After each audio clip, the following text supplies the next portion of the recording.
न्याय दर्शन की 155वीं कक्षा, दूसरे अध्याय के दूसरे आहनिक के 62वें सूत्र को लेकर के विचार कर रहे हैं। 62वां सूत्र है, या शब्द समूह त्याग परिग्रह संख्या वृद्धि उपचय वर्ण समास अनुबंधानां व्यक्तौ उपचाराद व्यक्ति ही पदार्थः इति उच्यते। पद का अर्थ क्या लेना चाहिए, ये प्रसंग चल रहा है। अर्थात शब्द का क्या अर्थ है, शब्द का यानी पद। यहां पर तो पद का अर्थ क्या होना चाहिए, व्यक्ति होना चाहिए या आकृति होना चाहिए या जाति होना चाहिए, कौन सा अर्थ होना चाहिए, यह प्रसंग चल रहा है। और इस प्रसंग में प्रश्नकर्ता ने व्यक्ति को पद का अर्थ बताने का प्रयास किया है। वो इस 62वें सूत्र में वो स्पष्ट कर रहे हैं कि व्यक्ति का मतलब द्रव्य, व्यक्ति ही पद का अर्थ होना चाहिए, ये प्रश्नकर्ता का कथन है। और सिद्धांती कहते हैं यदि व्यक्ति ही पदार्थ होगा तो क्या हानि होगी, वो आगे बताएंगे।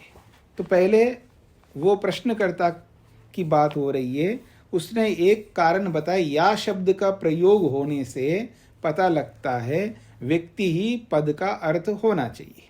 या शब्द का मतलब है, जैसे उदाहरण गौ, गौ एक शब्द है, एक पद है। तो संस्कृत में या गौ तिष्ठति ऐसा बोला जाएगा, क्योंकि गौ स्त्रीलिंग में है, इसलिए या शब्द का प्रयोग हो रहा है। यह सर्वनाम है या। यदि पुल्लिंग का होगा तो यह मनुष्य तिष्ठति, तो फिर वहां यह होगा। यह का मतलब जो मनुष्य खड़ा है या बैठा है, इस तरह का। तो कहते हैं या शब्द का प्रयोग होने से यह पता लगता है व्यक्ति ही पद का अर्थ होना चाहिए, क्योंकि जाति में ये या शब्द का प्रयोग नहीं होगा।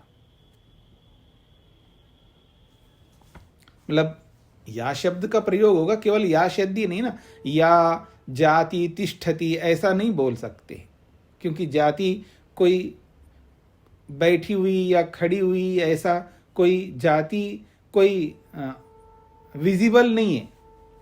यानी जाति कोई ऐसा, उसको आप यूं नहीं देख सकते, वो अमूर्त है, इसको अमूर्त कहते। जाति अमूर्त द्रव्य है, यह अमूर्त द्रव्य नहीं कह सकता, अमूर्त पदार्थ है।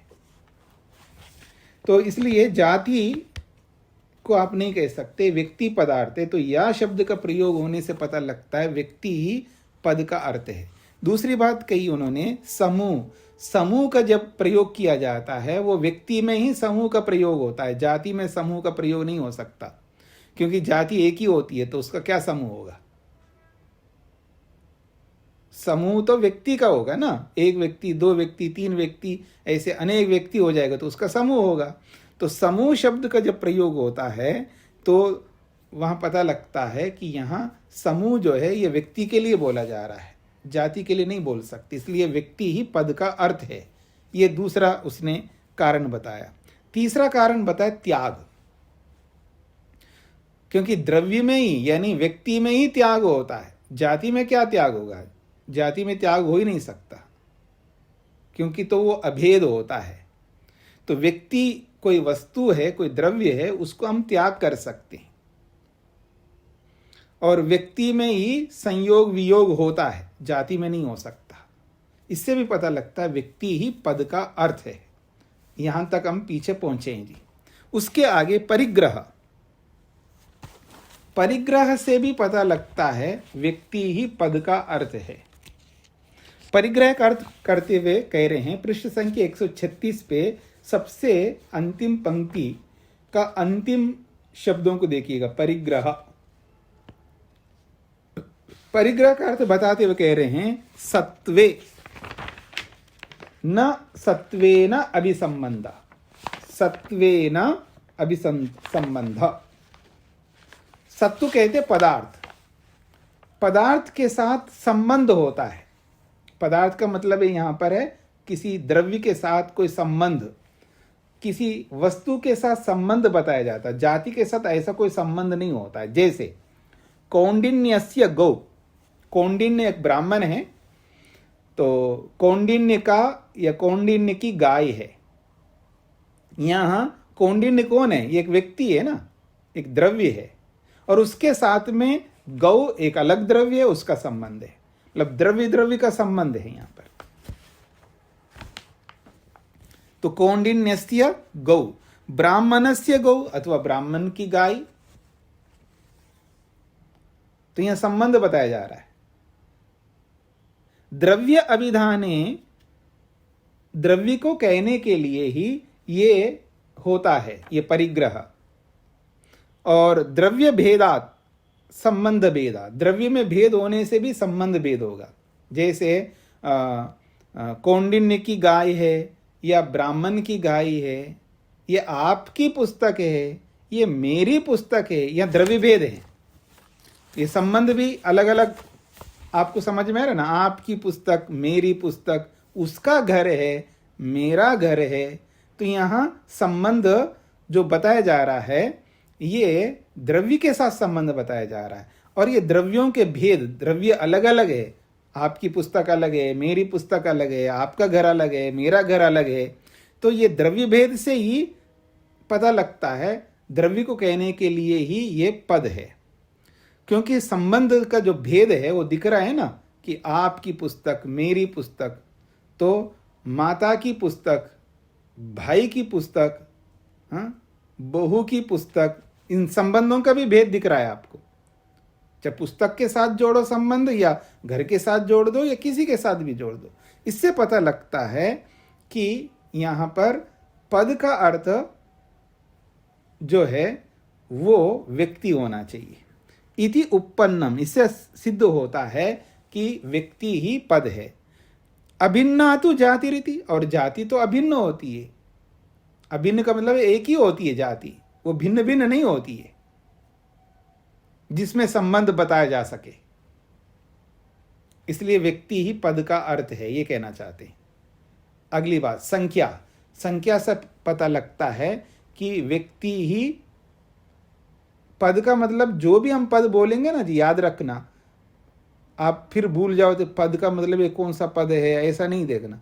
गौ एक पद है, पुस्तक एक पद है, जो भी पद का प्रयोग करेंगे ना आप, अब आपके मन में ये पद क्या होता है जी, वो पीछे पढ़ो ना, जो पीछे पढ़ के आया, पद किसको कहते हैं, पद की परिभाषा की है पीछे।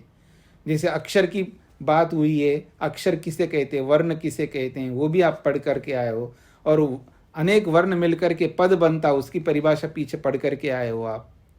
कोई नई बात नहीं चल रही ना, इसलिए अपने दिमाग को इधर उधर परेशान करके इधर उधर ले जाओ, और फिर जो बताई जा रही है उसको ना समझो, ऐसा मत करना। पीछे को साथ लेकर के चलते हुए समझते जाइए। तो ये जो पद है, इस पद का अर्थ व्यक्ति होना चाहिए। कैसे? तो कहते संख्या से पता लगेगा। दश गावो विंशतिर् गावः इति भिन्नम द्रव्यम संख्यायते। कहते हैं 10 गावः, 10 गायें हैं जी। विंशति ही गावः, 20 गायें हैं। इति, ये जो 10 और 20 ये जो संख्या है, भिन्नम द्रव्यम संख्यायते, अलग अलग द्रव्य को का गणना हो रही है। वहां अलग अलग द्रव्य की गणना चल रही है ना, तो संख्यायते गणना की जा रही है। और गणना किसकी होती है जी? व्यक्ति की होती है, जाति की नहीं होती है। जाति तो एक ही है, उसकी क्या गणना करोगे? इसलिए यहाँ व्यक्ति पद का अर्थ है।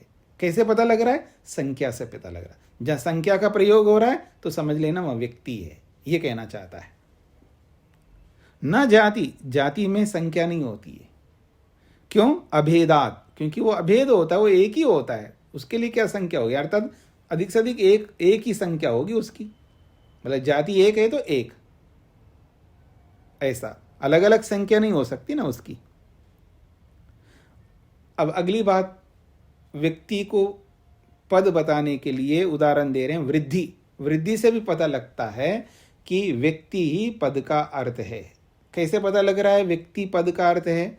वृद्धि से पता लग रहा है, क्योंकि वृद्धि जो हो रही है वो व्यक्ति में होती है, जाति में नहीं हो सकती है। कारणवतो द्रव्यस्य अवयवोपचय, कारण वाले द्रव्य का, जो कारण वाला द्रव्य होगा उस कारण वाले द्रव्य के अवयव उपचय, अवयवों का बढ़ना, उपचय का मतलब होता है बढ़ना। कारण द्रव्यों के अवयव जब बढ़ जाते हैं, कारण द्रव्यों के अवयव जब बढ़ जाते हैं तो वस्तु भी बढ़ जाती है। अब रोटी के कारण द्रव्य कौन है जी? आटा।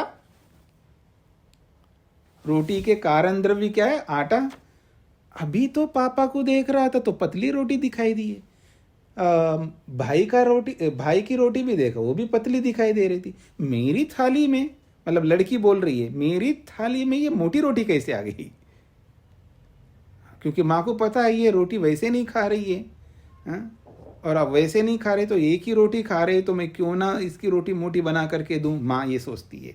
तो कारण द्रव्यों के अवयव जब बढ़ जाता है तो वृद्धि, अवर्धयता गौरीति, गौ गाय बढ़ रही है तो इधर रोटी बढ़ रही है, ऐसे समझ लीजिएगा। तो कारण द्रव्यों के अवयव जब बढ़ जाते हैं तो वृद्धि होती है, चाहे वो रोटी की वृद्धि हो चाहे और चीज की वृद्धि हो। जब कारण के अवयव बढ़ेंगे तो वृद्धि बढ़ेगी, यानी वो वस्तु बढ़ेगी। तो ये जो जहां बढ़ना हो रहा है तो वो बढ़ना ही बता रहा है कि ये व्यक्ति है। जाति में नहीं होता है बढ़ना घटना, जाति तो वैसी ही रहती है। तो क्या अवर्धता गौ, गाय बढ़ गई जी, हाँ ये बछड़ी थी अब तो ये बहुत बड़ी हो गई जी, ऐसा।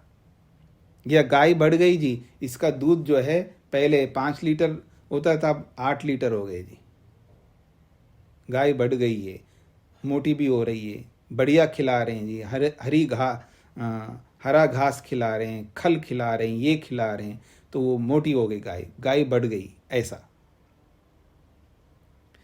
निरवयवः तु जाति इति, जाति तो निरवय होती, उसमें कोई अवयव नहीं होती। जातियों में, जाति में कोई अवयव नहीं होती, वो एक ही है जाति, बस वो निरवय है और अमूर्त भी है, इसलिए उसमें वृद्धि नहीं हो सकती।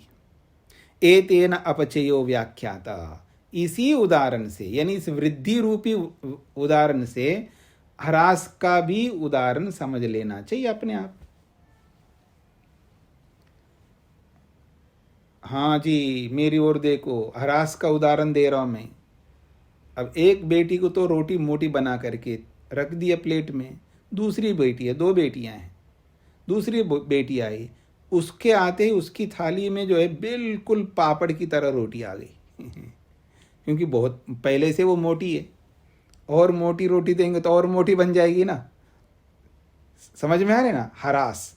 तो कारण द्रव्यों में जब अपचय होता है, ह्रास होता है, तो अपने आप वस्तु जो है घटी हुई दिखती है, कम हुई दिखेगी।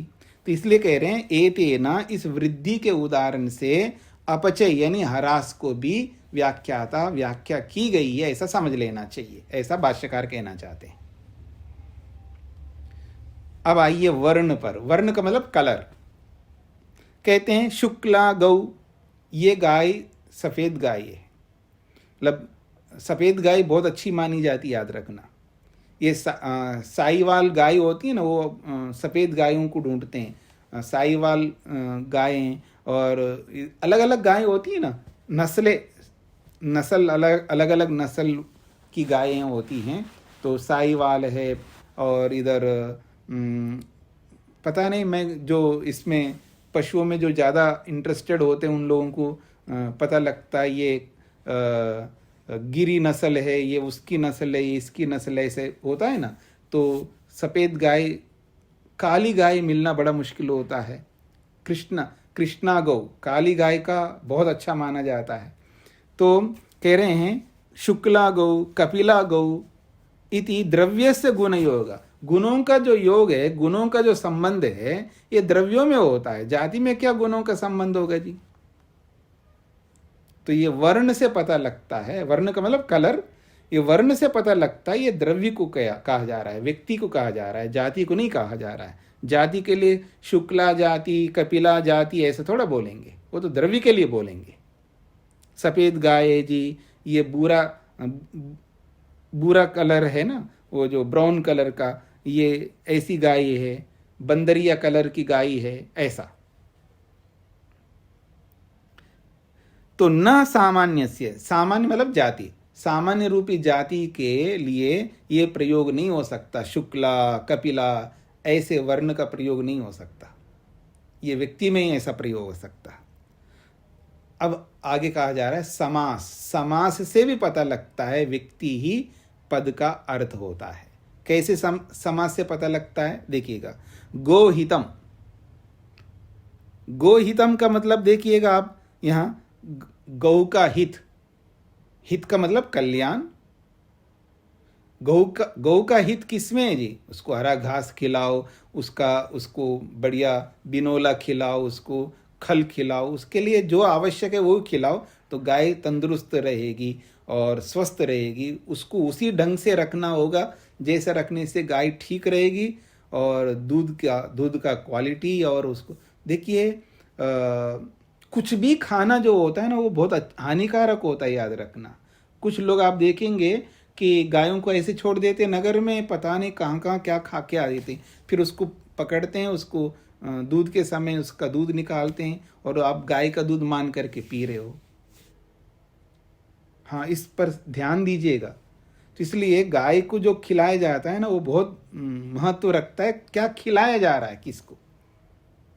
इसलिए गाय का दूध लेना अच्छी बात है, लेकिन गाय का दूध जो लिया जाएगा वो उसका जो खाना है ना, उस पर भी हमको ध्यान देना होगा, क्या खिलाया जा रहा है। गांधी के बारे में सुनते हो ना आप, वो बकरी का दूध पीते, तो बकरी को क्या खिलाती थी, सुना होगा ना आपने। हमने नहीं देखा लेकिन सुना तो है। तो खान पान बहुत महत्व रखता है जीवन के लिए।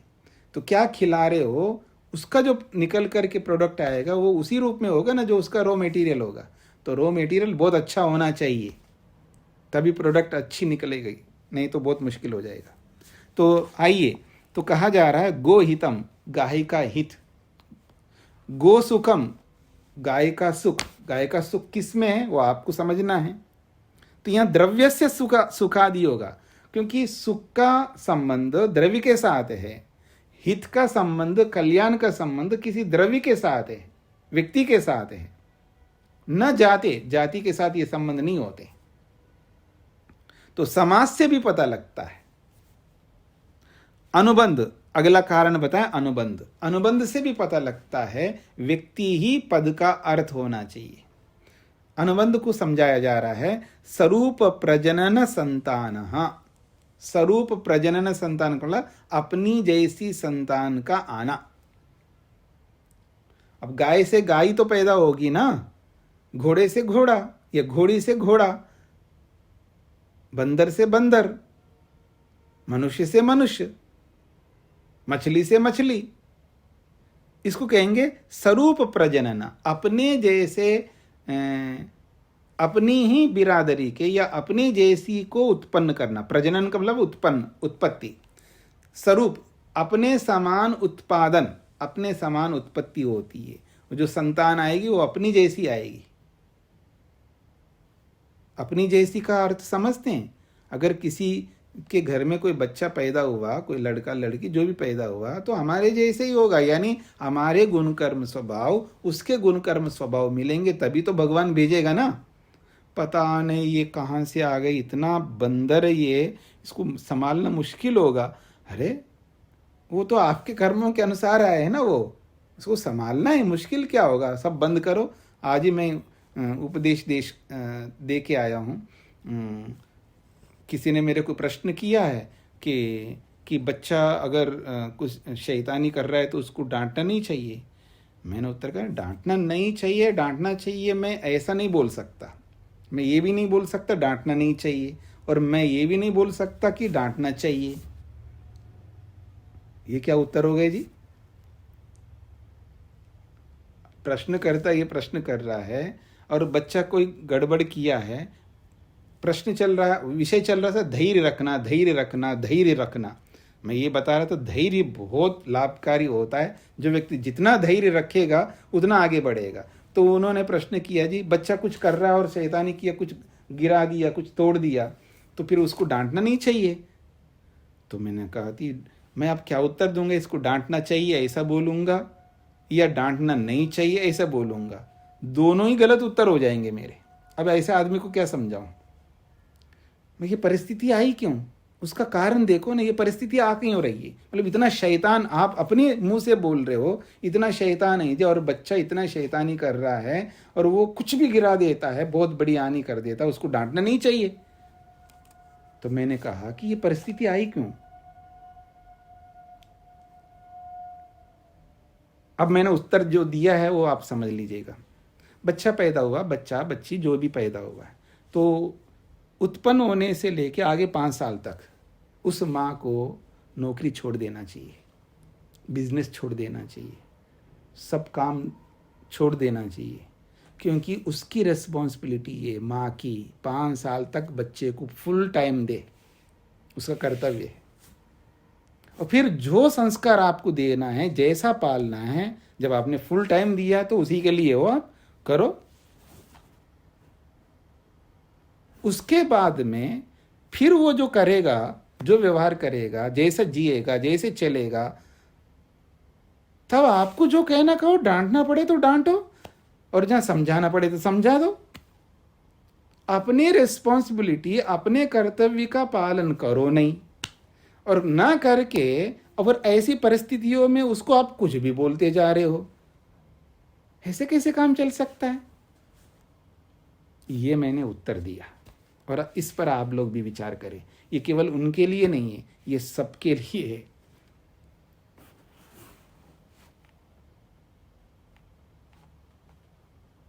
आपको स्पष्ट हो रहा है जी, आप सब लोगों को? और आप पैदा करके 2-3 महीने के बाद ही 4-5 महीने अधिक से अधिक बस उसको छोड़ दो, और नैनी को रख दो, फलाने को रख दो, उसको रख दो, अपने जॉब कंटिन्यू कर लो। थोड़ा सा और बच्चा बड़ा हो जाए तो उसको प्ले स्कूल में डंप करके आ जाओ। आप लोग बुरा मानिए, जरूर अच्छा है, मतलब उसको कहीं भी डाल दो और अपनी नौकरी करो, अपने व्यापार करो। आप अपना समय उसके लिए दे रहे हो जो नॉन लिविंग थिंग्स को आपको मिलेंगे, यानी जो जड़ पदार्थों को इकट्ठा करने के लिए टाइम लगा रहे हो, चाहे वो पैसा हो, चाहे कुछ भी हो। आपका समय किस में जा रहा है? उसमें। व्यक्ति निर्माण के लिए कोई समय नहीं है आपके पास में, व्यक्ति निर्माण के लिए समय नहीं है। फिर बोलते हो जी क्या करे जी, बच्चे ऐसे हो गए, वो ऐसे हो गया, ये ऐसा हो गया। दोष किसका है? इस पर ध्यान देना होता है। मैं आपको क्या बोलूंगा जी, आपके बच्चे तो है नहीं, छोटे बच्चे, पर आप आपके बच्चों को बोलेंगे, इसलिए बता रहा हूं। चलिए आगे बढ़ते हैं। तो यहां पर क्या बोला जा रहा है जी? अनुबंध। अनुबंध से पता लगता है स्वरूप प्रजनन, अपने जैसे का उत्पादन, अपने रूप, अपने स्वरूप जैसा ही, यानी जैसा हम हैं वैसे ही उत्पादन हम कर सकते हैं। हमारे अनुकूल उत्पादन होगा। जैसे गाय से गाय, घोड़ी से मतलब अश्व से अश्व, बंदर से बंदर, ऐसे मनुष्य से मनुष्य, देवता से देवता से देवता पैदा होता है, ठीक है ना। राक्षस से राक्षस पैदा होता है, साधारण मनुष्य से साधारण मनुष्य पैदा होगा। जैसे हम होंगे उसी जैसा हम पैदा करेंगे ना, आगे जैसे हम होंगे वैसे पैदा करेंगे।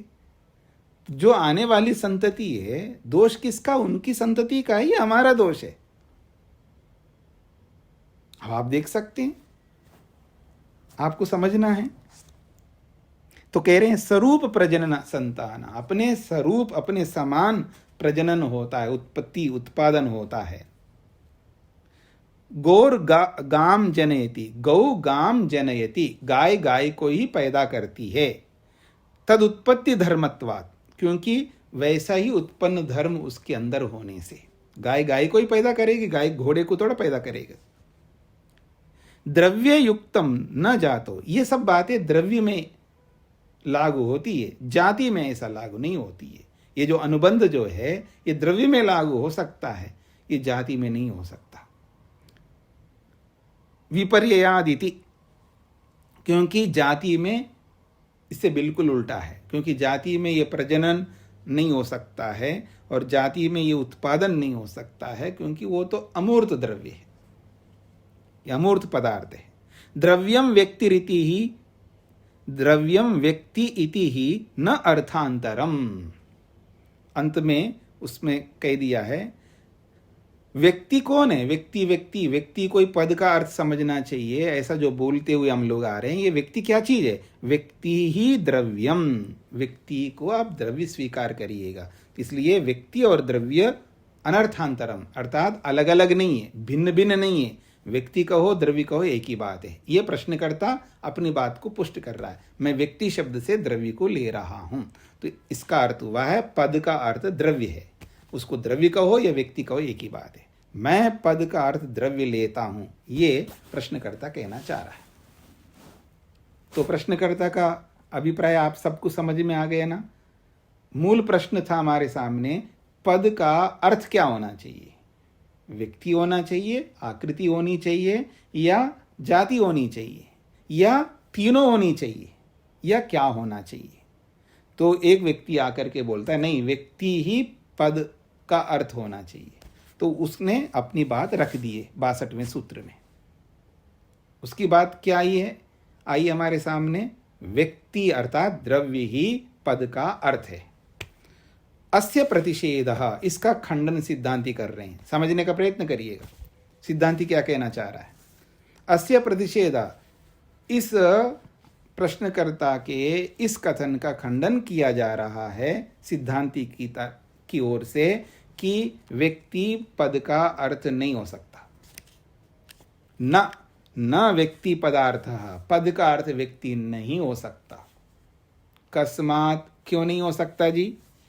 अच्छा, सूत्र ना का मतलब है नहीं, क्या नहीं, व्यक्ति पदार्थ नहीं। क्यों नहीं है, तो कहा तद अनवस्थानात, यहां अक्षरों में अदला बदली हो गई जी। वह के स्थान पे ना होना चाहिए, ना के स्थान पे वा होना चाहिए।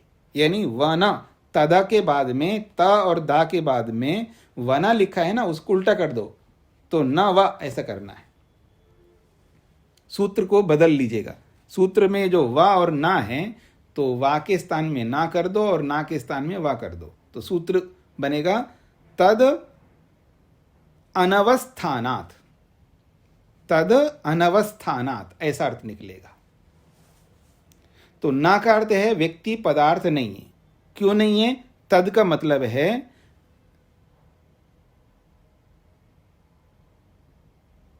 तद अनवस्थानात, तद का मतलब है द्रव्य, व्यक्ति। उस व्यक्ति की उपलब्धि ना होने से, किसके बिना, जाति के बिना। तो बिना जाति के उस व्यक्ति की उपलब्धता ना होने से, जाति को हटा के देखो तो व्यक्ति जाति के आश्रय से है। अब जाति को हटा रहे हो, केवल व्यक्ति को पदार्थ मानोगे तो आप व्यक्ति कहां से आएगा बिना जाति के। जाति के साथ व्यक्ति का अस्तित्व है, याद रखना। व्यक्ति का महत्व तभी है जब तक जाति रहेगी, याद रखना। और आप उस जाति को हटा रहे हो। प्रश्नकर्ता जो है भूल कहां कर रहा है, जाति को हटा दिया, पद का अर्थ केवल व्यक्ति ले रहा है, वो जाति को हटा दिया। ये तो कहा ना 62वें सूत्र में, ना जाति ना जाति ना जाति व्यक्ति पदार्थ, ही तो कहता आया और कितने कारण बताया। तो अब यहां सिद्धांति कह रहे हैं नहीं, बिल्कुल गलत है। ना व्यक्ति पदार्थ, व्यक्ति पदार्थ नहीं हो सकता। कस्मात, क्यों नहीं हो सकता, तद अनवस्थानात, उस व्यक्ति के न रहने के कारण, अर्थात बिना जाति के उस व्यक्ति अवस्थित ही नहीं रह सकता, अर्थात स्थिर ही नहीं रह सकता, उसकी विद्यमानता ही नहीं हो सकती व्यक्ति की। जाति के साथ में व्यक्ति है, जाति के बिना व्यक्ति का कोई अस्तित्व नहीं है। इसलिए जाति के बिना व्यक्ति का अस्तित्व न होने से व्यक्ति पद का अर्थ नहीं है, यह सूत्रार्थ है।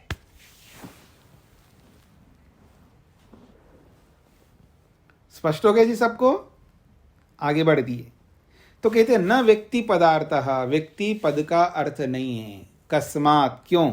अनवस्थानात्, बिना जाति के व्यक्ति अवस्थित न होने से, अर्थात विद्यमान न होने से। या शब्द प्रवृत्ति भी यो विशेष्यते स गो शब्दार्थः। या शब्द प्रवृत्ति भी, या शब्द आदि जो कारण आपने दिए हैं पिछले सूत्र में, उन सब के द्वारा यो विशेष्यते, जो विशेषता को प्राप्त होता है। विशेष्यति का मतलब है जो जाति से युक्त होता है। स गो शब्दार्थ, वही गो शब्द का अर्थ होगा। अथवा आप यूं कह सकते, जो या शब्द आदि कारणों के द्वारा जो उपदेश आपने किया है, स गो शब्दार्थ, उसी को गो शब्द का अर्थ आप कह रहे हो। तो जैसे कि या गौ तिष्ठति, या गौ निषन्ना इति, ऐसा आप जो आप कहना चाह रहे हैं ना, वो गलत है। क्यों? द्रव्य मात्रम अवशिष्टम जात्या विना अविधीयते। द्रव्य मात्रम, वो तो केवल द्रव्य मात्र हैं, व्यक्ति मात्र हैं। अवशिष्टम जात्या विना, द्रव्य मात्रम अवशिष्टम, अर्थात केवल द्रव्य है वहां पर। और जात्या विना, जाति के बिना वो केवल द्रव्य विराजमान है, इसलिए न अभिधीयते, वो पद का अर्थ नहीं लिया जा सकता।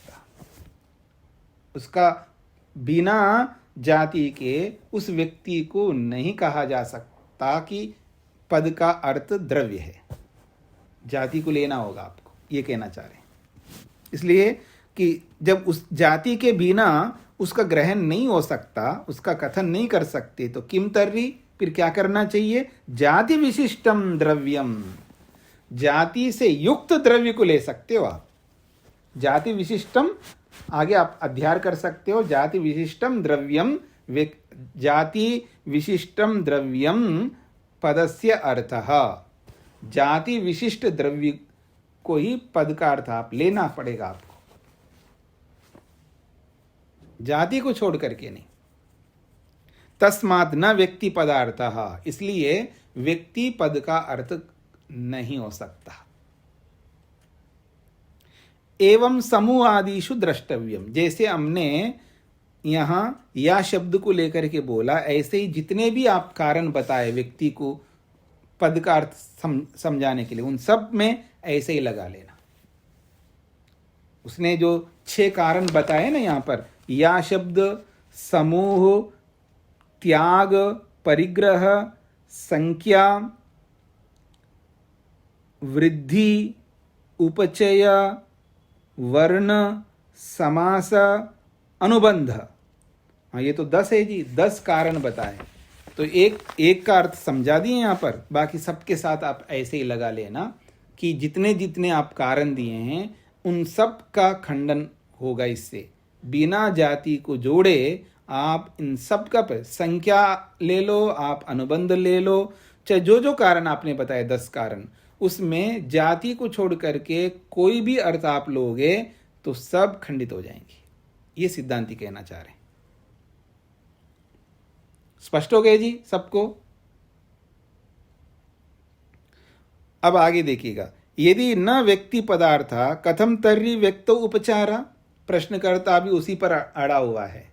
वो कहते हैं यदि व्यक्ति पद का अर्थ नहीं है तो फिर क्यों व्यक्ति में ये व्यवहार होता है?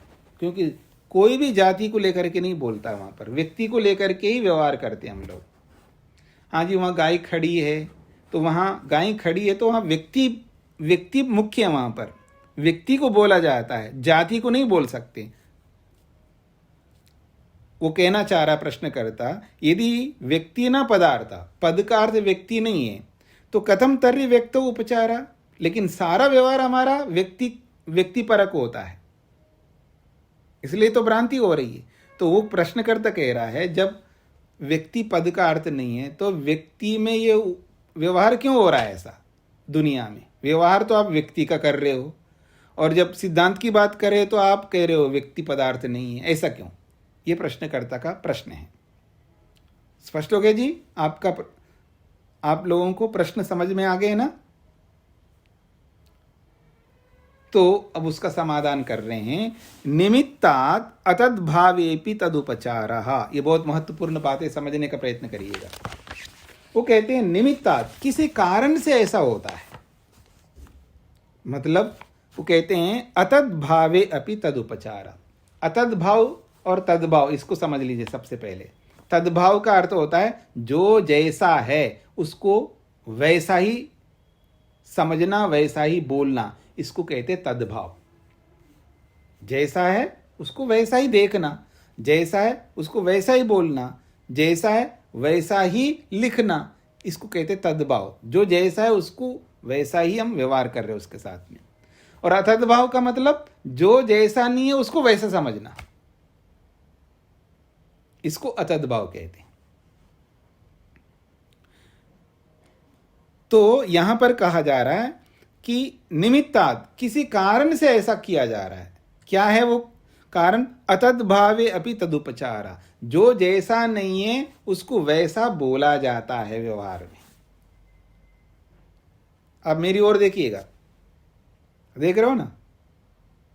देखो जी, अब मैं जलंधर में बैठा हूं, तो ट्रेन में आया हूं जलंधर, और जैसे जलंधर पहुंच गए तो उतरो उतरो जी, जलंधर आ गया। जलंधर आया उतरूं, या मैं जलंधर आया इसलिए उतरूं?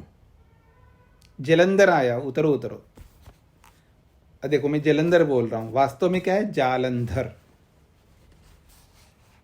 मतलब पंजाब में दीर्घ को अरस्सु उच्चारण करते हैं। जहां जहां दीर्घ अक्षर होते हैं ना, वहां पर वो अरस्सु का उच्चारण करते हैं। जालंधर को जलंधर बोलेंगे ऐसे। तो उतरो उतरो जालंधर आ गया। कोई कहे उतरो उतरो दिल्ली आ गया, उतरो उतरो अजमेर आ गया। पे अजमेर थोड़ा आया, अजमेर तो अपनी जगह पर है, जालंधर अपने स्थान पर है। कोई ये नहीं बोलता उतरो उतरो हम जलंधर आए, ऐसा कोई नहीं बोलता ना। उतरो उतरो जालंधर आ गया। तो जो जैसा नहीं है उसको वैसा बोला जा रहा है, यानी जालंधर आया नहीं है लेकिन जालंधर आया ऐसा बोल रहे हैं हम लोग। इसको कहते हैं अतद्भावे तदुपचारा, और यह स्वीकृत है, लोक में बोला जाता है, इसको कोई गलत नहीं मानते।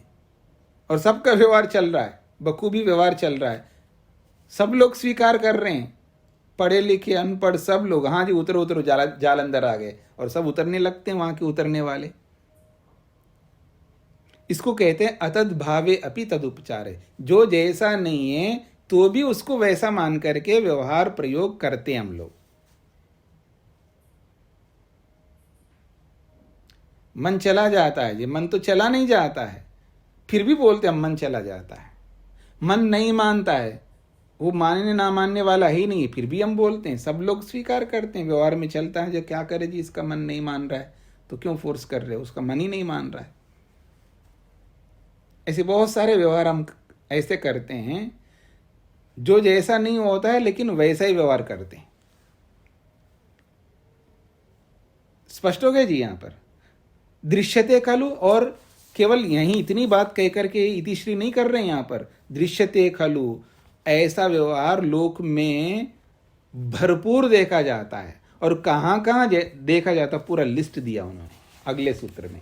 दृश्यते खलु संसारे, इस संसार में जो अतद्भाव को तद्भाव के रूप में कैसे लोग व्यवहार करते हैं वो आगे सूत्र के द्वारा बताया जा रहा है। बड़ा लंबा सूत्र देखेंगे आप, काफी समय के बाद आ रहा है जी ये लंबा सूत्र। जैसे 16 पदार्थों का सूत्र लंबा आया था ना पीछे, ऐसे बड़े बड़े सूत्र कम आते हैं ना, तो अब देखो कितना बड़ा सूत्र आ रहा है आपके सामने। अब देखिए सूत्र कैसा है। सहचरण,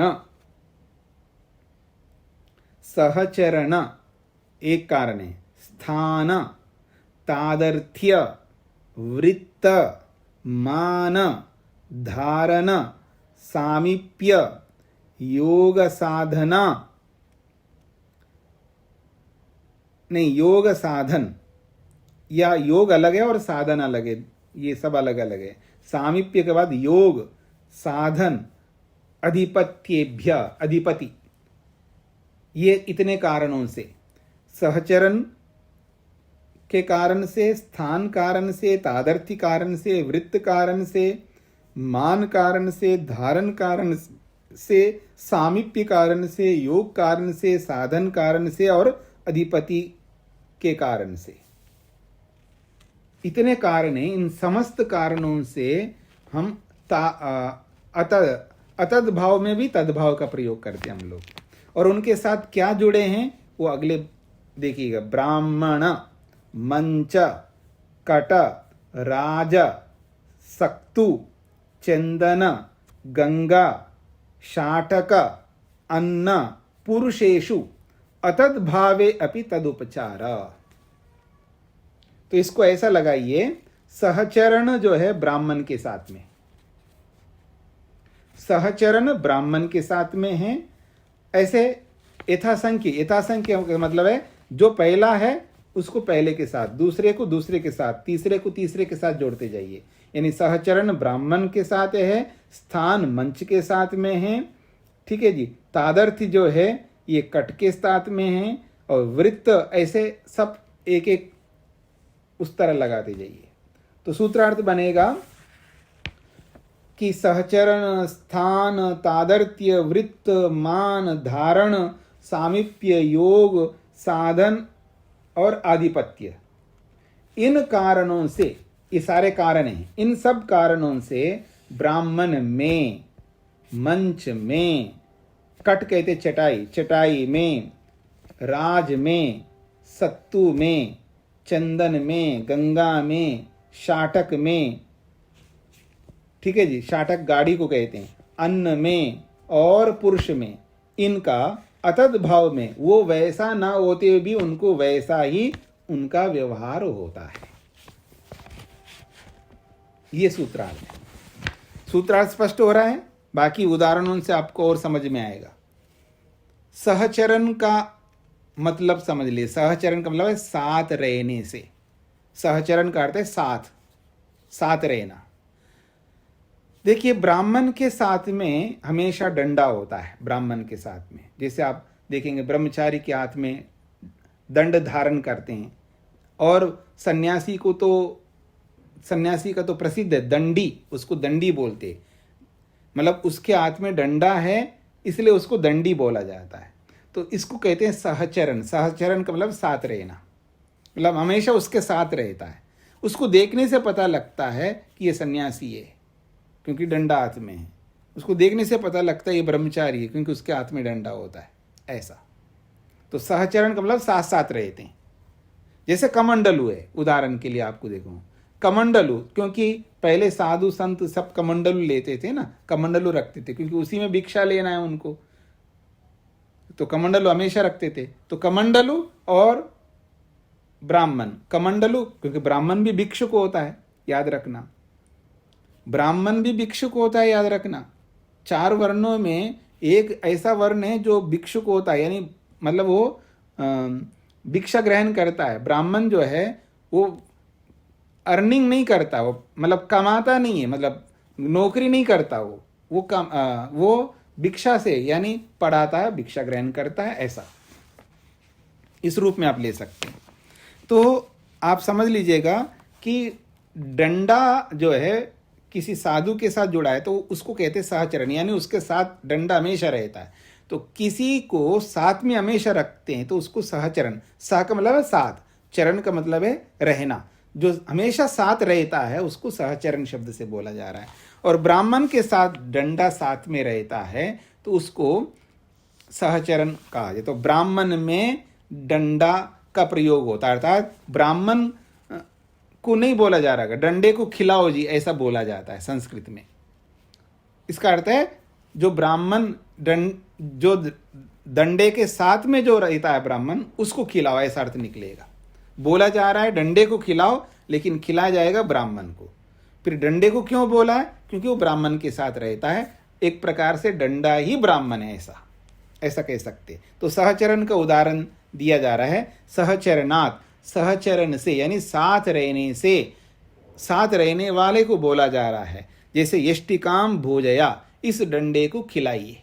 यष्टिका कहते हैं डंडा, तो यष्टिकाम डंडे को, भोजया खिलाओ। भोजया क्रियापद है, तो भोजया जो है ये कृदंत पद है, तो कृदंत पद होने कारण से यष्टिकाम में द्वितीय विभक्ति आ गई। तो यष्टिकाम भोजय का मतलब इस डंडे को खिलाओ, शब्दार्थ तो ये है, अर्थात डंडे वाले को खिलाओ, ऐसा इसका अर्थ निकलेगा। तो डंडे को खिलाओ शब्दार्थ तो डंडे को खिलाओ, पर ये तो अर्थ नहीं हो सकता। फिर क्या अर्थ होगा जी? एक्चुअल में वास्तव में अर्थ क्या है? डंडे वाले को खिलाओ, या डंडा जिसके हाथ में है उसको खिलाओ। इसलिए इसको कहा जा रहा है, दोनों साथ में रहते हैं, तो डंडे को बोलना इसका मतलब ब्राह्मण को बोलना, इसका यह अर्थ है। तो ये सहचरण का उदाहरण दिया है। अब इसको समझा रहे हैं, यष्टिका सहचरितो ब्राह्मणों अभिधीयते इति। लकड़ी डंडे के साथ रहने वाले ब्राह्मण को ही कहा जा रहा है यष्टिकाम भोजय शब्द से, यानी ब्राह्मण को बोला जा रहा है, लेकिन सीधा ब्राह्मण को ना बोल करके डंडे को बोला जा रहा है। यह व्यवहार लोक में होता है। इधर देखिए मेरी ओर, जैसे भोज होते हैं ना, गांव में भोज होते हैं, तो कोई कोई ऐसा भी होता है, हर जगह कोई ऐसा एक एग्जाम्पल उदाहरण होता है, वो सबको हंसा सकता है, वो सबके लिए वो मतलब सब उसको देख सकते हैं आप। हाँ जी आ गए ये पेटू, इसको पेटू को खिलाइए। समझ रहे हैं ना आप लोग? स्पष्ट हो रहा है आप? अब इस बंदे को खिलाओ, या उसका नाम नहीं लिया जा रहा है, उसको ये पेट को खिलाओ जी, पेट आ गया, पेट को खिलाओ। ऐसे ही डंडे को खिलाओ, तो क्योंकि पेट और वो आदमी साथ में रहेंगे ना, उससे अलग तो हो नहीं सकता। ऐसे ही ब्रह्मचारी को खिलाओ कहो, या डंडे को खिलाओ कहो, या साधु को खिलाओ, या क्योंकि उसके साथ हमेशा डंडा रहता है। पहले रहता था, आजकल नहीं रखते। मैं नहीं रखता हूँ आजकल, देखो डंडा मैं रखूंगा तो आप ही नहीं, घर में नहीं आने दोगे। ये लाठी लेके आया, पता नहीं क्या कर देगा रात को। खैर, कहने का अभिप्राय है आज का माहौल अलग हो गया ना, रहन सहन अलग हो गया, तो इसलिए वो डंडा नहीं रखा जाता है। जंगल में रहते हैं तो जरूर रखते हैं। हाँ जी, तो सहचरण के कारण से पता लगता है कि अतद्भाव में तद्भाव का प्रयोग है ना, यानी बोला जा रहा है ब्राह्मण को खिलाओ, लेकिन जो ब्राह्मण नहीं है उस डंडे को ब्राह्मण बोला जा रहा है। यह है अतद्भाव को तद्भाव के रूप में। अब स्थान का उदाहरण दे रहे जी, स्थानात का बहुत प्रसिद्ध उदाहरण है, आप लोग बहुत बार सुना है। मंचाह क्रोशंती, मंच चिल्ला रहे हैं जी। आर्य समाज का मंच चिल्ला चिल्ला करके कह रहा है कि मूर्ति पूजा नहीं होती है। आर्य समाज का मंच चिल्ला रहा है। मंच नहीं चिल्लाता है, मंच में रहने वाले चिल्लाते हैं, लेकिन मंच चिल्ला रहा है ऐसा बोला जाता है। तो कहा जा रहा है मंचा क्रोशंती, यानी मंच चिल्ला रहा है। या मंच बहुवचन में है, तो मचान चिल्ला रहे हैं। अगर खेतों में आप जाएंगे, आज पता नहीं क्या सिस्टम बनाया होगा, पहले खेतों के बीचों बीच जो है, जैसे कोई मक्का बोया हो, कोई इस तरह का कुछ ऐसा बोया हो, तो खेत के बीच में ही एक मचान बनाते थे, ऊंचा, खेत के ऊपर बहुत ऊंचा ले जाते, उसके नीचे खेत भी है, और वो खेत के बीच में वो बड़ा मचान बनाते हैं, और फिर उसके ऊपर बैठ करके कोई ना कोई घंटी या कोई डंडा, कोई ऐसे आवाज़ करते हैं, जो चिड़ियाँ, बड़ी बड़ी पक्षी, वो ये आकर के उस मक्के को या उनको खा के जा रहे हैं तो नुकसान हो जाएगा। अथवा कोई ज्वार है, ऐसा कुछ बोते हैं, वो पक्षी आदि आकर के उनको खा के जाएंगे तो मुश्किल हो जाएगा ना। तो इसलिए वो पक्षियों को और प्राणियों को उड़ाने के लिए, उनको भगाने के लिए, उनको डराने के लिए वो मचान बनाते थे ऊपर। तो ऐसे जिधर भी देखो मचान ही मचान दिखा रहे हैं। तो किसी ने बोला मंचाह क्रोशंती, मचान चिल्ला रहे हैं। मचान कहाँ चिल्लाएंगे जी, वो तो जड़ पदार्थ हैं। मचान में खड़े होने वाले या मचान में बैठे हुए लोग वो चिल्ला रहे हैं। और कोई कोई बजा करके भी नहीं, और वाणी से भी बोल करके भी उड़ाते हैं थे। हम लोग भी ऐसा किया है गाँव में, खेतों में। तो मंच चिल्ला रहे हैं, इसका मतलब मंच में स्थित व्यक्ति चिल्ला रहे हैं, लेकिन मंच चिल्ला रहे हैं ऐसा बोला जाएगा। तो ये स्थान के कारण से स्थान को बोला जा रहा है, जो स्थान वो नहीं है लेकिन स्थान को बोला जा रहा है। तो मंच तो स्थान हो गए ना। तो कह रहे मंचस्था पुरुषा विधीयन्ते, मंचा क्रोशंती, इस वाक्य से मंच पर स्थित पुरुषों को कहा जा रहा है, लेकिन पुरुषों को, वाक्य पुरुषों को नहीं बोल रहा है। वाक्य तो मंच को बोल रहा है, लेकिन उसका अर्थ पुरुष है। तो मंच में स्थित पुरुषों को बोला जा रहा है, लेकिन सीधा सीधा उनको नहीं बोला जा रहा है।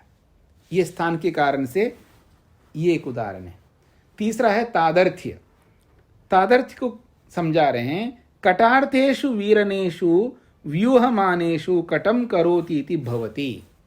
कट कहते हैं चटाई जी, चटाई को कट कहते हैं संस्कृत में। चटाई जो बनाई जाती है बैठने के लिए, आसन के रूप में, या सोने के लिए बड़ी बड़ी चटाइयाँ बनाते हैं। आजकल तो प्लास्टिक की बनाने लगे, पहले तो मतलब जंगलों में से वो लाते थे, वो उसको ला करके बनाते थे। तो वीरनेशु, वीरन कहते हैं चटाई के जो रॉ मटेरियल है ना, जहाँ से उनको चुनते हैं, वो सींक होती हैं, अलग अलग पत्तियाँ होती हैं, बड़ी बड़ी पत्तियाँ होती है। हाँ, जैसे मान लीजिएगा नारियल की पत्तियाँ होती हैं, नारियल का जो आपने देखा ना उसकी पत्तियाँ वो बड़ी बड़ी होती हैं। अब उन नारियल की पत्तियों को, नारियल को तोड़ रहे हैं, यानी नारियल की पत्तियों को काट करके नीचे गिरा रहे हैं। तो किसी ने पूछा ये क्या कर रहे हैं जी? ये चटाई बना रहे हैं जी। अरे चटाई क्या बना रहे हैं? पहले कारणों को ठीक, मतलब कारणों को इकट्ठा कर रहे हो।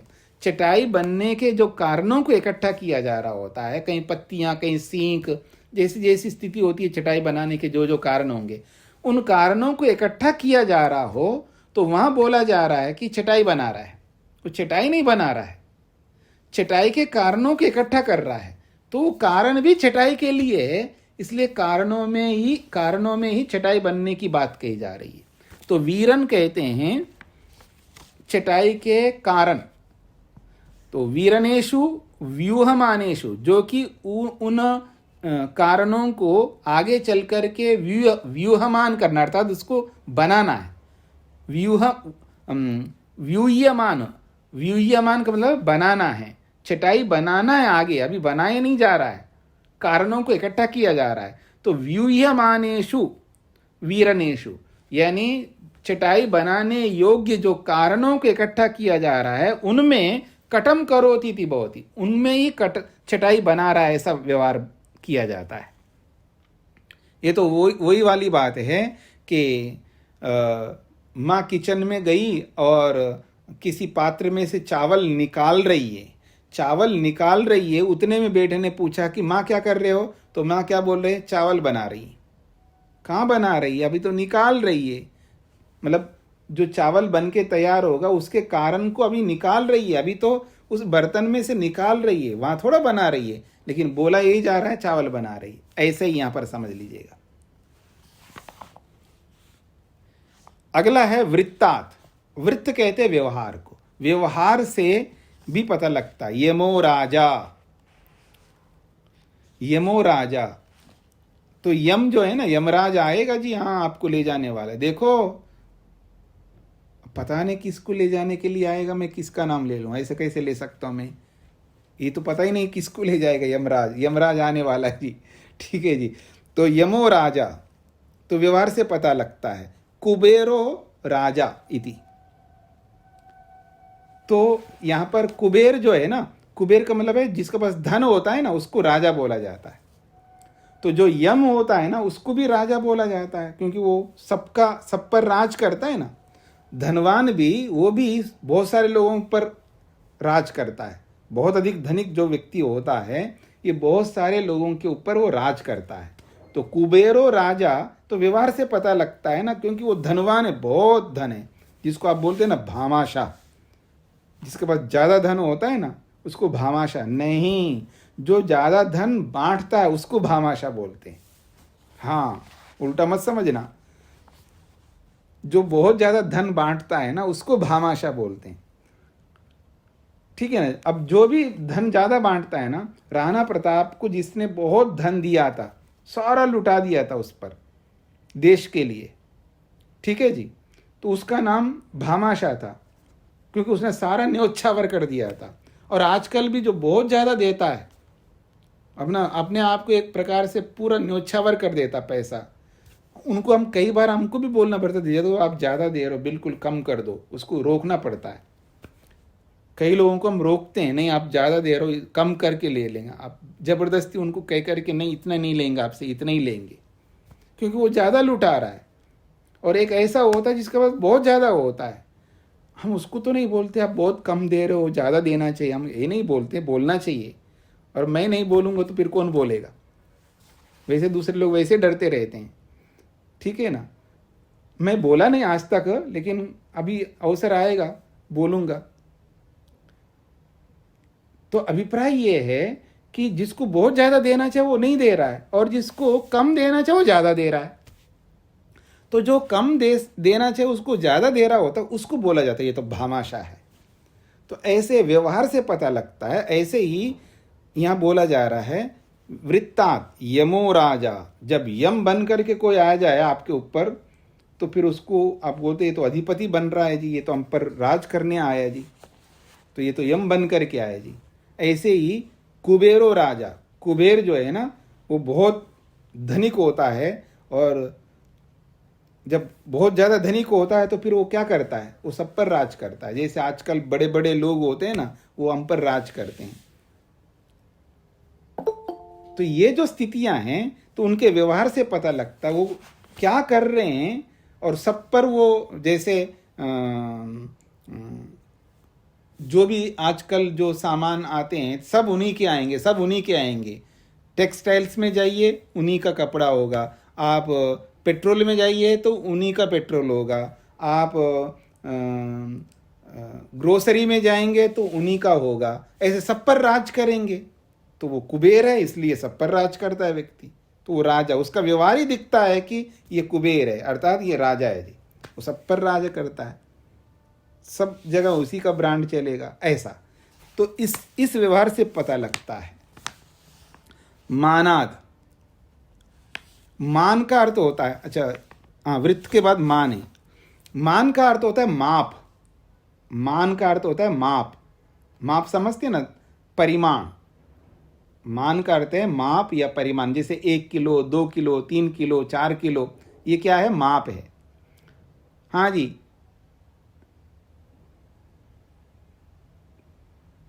कितना सोना है जी? बस जी 100 ग्राम होगा जी, ज़्यादा नहीं है मेरे पास। 100 ग्राम। अब ये 100 ग्राम मान लो 1 किलो है जी। 1 किलो क्या होता है? 1 किलो तो मान लो जैसे बाट आप लेंगे ना, 1 किलो का बाट है जी, बाट समझ रहे हैं ना आप लोग। 1 किलो का 500 ग्राम का या 100 ग्राम के बाट होते हैं ना। वास्तव में वो एक किलो वो बाट है, वो परिमाण तो वो ही है, लेकिन आप बोल किसको रहे हो? 1 किलो चावल है, 1 किलो दाल है। तो ये जो 1 किलो है वो क्या है? वास्तव में वो परिमाण है, लेकिन चावल को आप परिमाण बता रहे हो। वास्तव में वो 1 किलो तो वो बाट है ना, 1 किलो वो परिमाण तो वो है उसका, लेकिन उसको ना बोल करके आप चावल पर उसको आरोपित कर दी ना। ये सारे आरोप है, याद रखना। सहचरण, स्थान, तादर्थ्य, वृत्त, मान, ये सब आरोप है। मतलब जो नहीं है उस पर हम आरोप कर रहे हैं, जो जैसा नहीं है उस पर वो नाम दे रहे हैं, यही सारे आरोप कहलाते हैं। पर ये सब व्यवहार में ये स्वीकृत है, ये सारी चीजें। तो इस तरह ये बातें हैं। तो मान को लेकर के हम फिर कल विचार करेंगे जी, समय आपका पूरा हो रहा है। इसको यहीं पर विराम देते हैं। ओम शांति शांति शांति।